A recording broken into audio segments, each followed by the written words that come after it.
Hello সবাইকে। তো আজকে আমি, মা, দিদুন, মানি সবাই মিলে যাচ্ছি ঘুরতে। দেখো স্টেশন থেকে কিন্তু আমরা টিকিটও কেটে নিয়েছি। 4টে টিকিটই কিন্তু কেটেছিলাম, এনে দেখাচ্ছে কিন্তু 2টো। হাঁটতে হাঁটতে যাচ্ছি, তখন আমার দিদুন দেখালো এই মন্দিরটা। এটা নাকি মানে গঙ্গা থেকে উঠে এসছিল, তাই এই মূর্তিটাকে তুলে এখানে কিন্তু প্রতিষ্ঠা করা হয়েছে। কি সুন্দর কাহিনীটা না?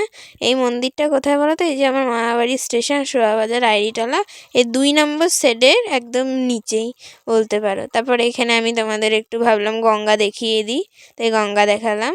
দেন এখানে আবার একটু ভালো করে দেখাচ্ছিলাম, কেমন লাগছে অবশ্যই কিন্তু বলো। তারপর আমি ভাবলাম চলো মা ওদেরকেও দেখিয়ে দিই, মা, দিদুন, মানিকে। আমাদের ট্রেন চলে আসলো, তো ট্রেনে করে এবার আমরা যাব। তোমরা কিন্তু বলতে হবে আমি কোথায় গেছিলাম। তো ট্রেন আমাদের চলতে থাকলো। এইখানটা দেখো কি সুন্দর করে সাজানো রয়েছে। এবার কিন্তু আমরা চলে এসেছি সেই জায়গায়।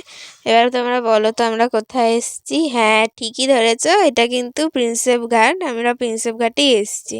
তো ওখান থেকে আমরা গঙ্গায় চলে গেলাম একটুখানি ফটো টটো তুলতে, তোমাদের সাথে শেয়ার করার জন্য।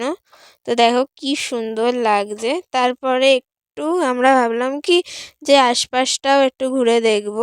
তো সেই মতো আমরা বেরিয়েও পড়েছিলাম চারপাশটা ঘুরে দেখার জন্য। তারপরে ভাবলাম না, দরকার নেই আর চারপাশ ঘুরে, কারণ চারপাশ আর ভাল লাগছিল না দেখতে। তাই জন্য আমি নিজেকেই একটু দেখাচ্ছিলাম, কারণ হিন্দিতে বেরোতে হবে, ততক্ষণ ক্যামেরাটা চালু রয়েছে।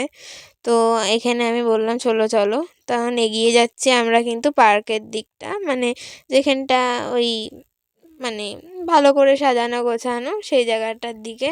তো এখানেও কিন্তু আমরা মানে বসেছিলাম, ফটো টটো তুলেছিলাম, সেসবই কিন্তু তোমাদের সাথে শেয়ার করব। তো তোমরা আশপাশটা একটু ভালো করে দেখে নাও। দেন এখানে আমি একটু ফটো টটো তুলছিলাম সিঙ্গেল, তারপরে মায়ের সাথেও তুললাম। দেন মা বললো কি চল সবাই মিলে একটা তুলি। তখন আমি, মা, মানি, দিদুন সবাই মিলে একটা তুলছিলাম। তো চলো তোমাদের দেখাই আরও কী কী করলাম। দেন এই হাতিগুলোকেও দেখছিলাম, কি সুন্দর লাগছিল বলো। তারপর ভাবলাম কি ব্যাস অনেক বর্ষা হয়ে গেছে, এবারে আমাদের বেরোতে হবে, কারণ এখান থেকে বেরিয়েই আমাদের যেতে হবে কিন্তু আমরা একটু বাবুঘাট যাব, কারণ আমরা ওখানে আরতি দেখব। তারপর মাঝপথে কিন্তু একটু ফুচকা খেয়ে নিয়েছি আমরা। দেখো এখানে আমার মা আমায় খাইয়ে দিচ্ছিলো, কারণ আমি আর নিজে একটা পাতা নিয়ে খাইনি। তারপরে চলে আসলাম স্টেশনে, কারণ ওখান থেকেই ট্রেন ধরে আমাদের বাবুঘাট যেতে হবে। দেখো কথা বলতে বলতে ট্রেনও এসে গেছে, এবার ট্রেনে চেপে আমাদের যেতে হচ্ছে। এর এইবার কিন্তু তোমাদের দেখতে হবে বাবুঘাটের আরতি, সেটা কিন্তু পরের পার্টেই আসছে। তার জন্য like, follow and subscribe. By.